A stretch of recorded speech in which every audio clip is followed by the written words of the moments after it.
Hello, I'm Mr. A, and this is a takeoff, or I should say, in addition to when I was speaking about parents getting an IEP. I kind of explained how that process is and how to have an IEP set up.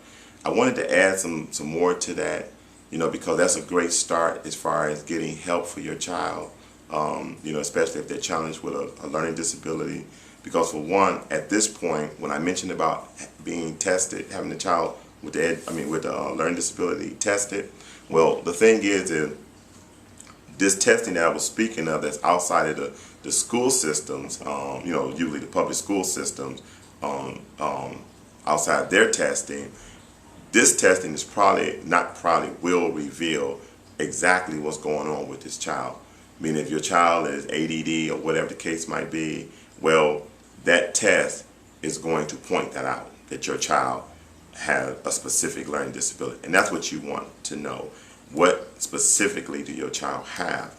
Because it has a lot to do. I mean, that information is very important, because the fact that when it's time to get help for that child, there's a lot of programs out there that can help that child for their specific issue. If they're dyslexic, well, there are there are resources, opportunities and stuff out there for them. And then, and not to mention that some learning disability or issues, unfortunately, may require medication. But be very, very, very careful about that, because I don't think, especially small children, should be subjected to medication, because youth is not a condition. Children are naturally energized. Okay, you got some children that are kind of calm and collective. Then you got some children that is all over the place, got a lot of energy. Okay, so let's not drug them, just so we can teach them, when we don't have to. So parents, that's a very important decision to make before you start administering drugs or allowing drugs to be administered to your child. And I just want you to understand that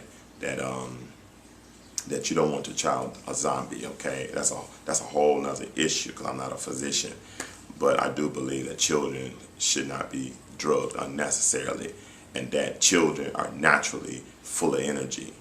And sometimes, instead of giving them a pill to take, why not give them a playground to run off some of this energy in a playscape? At least that's my take on it. Okay, so I would like to move back to this thing about the benefits of knowing specifically what your child has. If your child is dyslexic, and I can talk about that because I am dyslexic, but unfortunately during my time, I didn't have, if there was, I didn't have any knowledge of, and my parents, they didn't know really what to do. So unfortunately, the school system, my parents, which I love dearly, my parents, they made bad decisions on my behalf, and it cost me my future, unfortunately. So I don't want that to happen, because that can happen, so don't allow that to happen. Find out specifically what's going on with your child. So for the sake of argument, let's say that you find out your child is dyslexic. My advice to you would be, go online and find websites, or any sites for that matter. Go to YouTube and look up famous people that are dyslexic, so your child can see. Because one thing about being dyslexic, and I can assume for all the other individuals that are challenged with a learning disability, your self-esteem on the most part is destroyed especially when you're a child, and then a teenager, and even at being an adult. And for a young person, let them see the great people that are dyslexic, like Albert Einstein, for one, Whoopi Goldberg, and the list goes on. And you can go online and find this. I mean, and you show your children this just to kind of build their self-esteem, their self-worth, because you take a big hit. Another thing why I say you need to find out specifically what's going on with your child as far as what they have, because for one, if you don't do that, your child is going to be held back. And I spoke about this in my earlier video about what is put in place. Unfortunately, nothing is put in place. I experienced that. I was held back probably more than 5 times.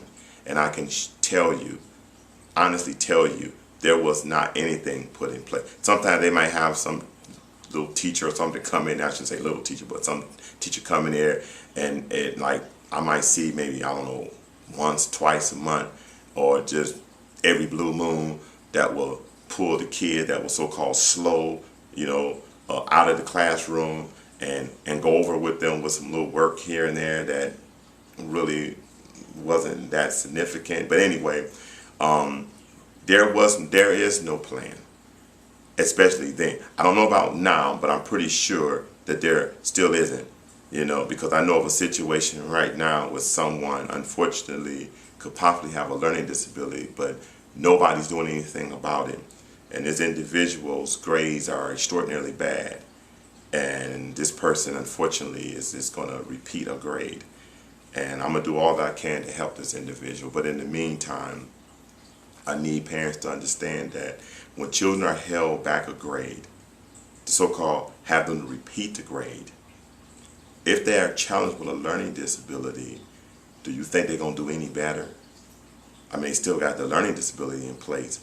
So if they wasn't getting their academics then, they're most definitely going to get it now until a special ed situation is put in place, meaning this child going to need resource or a class they can go to. They're going to need something other than just being held back.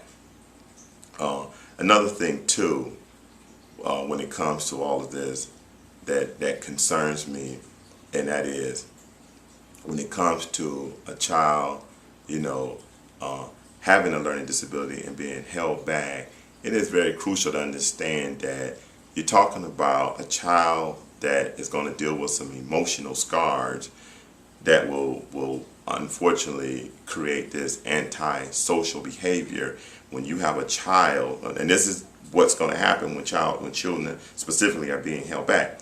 Now this child is sitting up here, sitting in the classroom with children.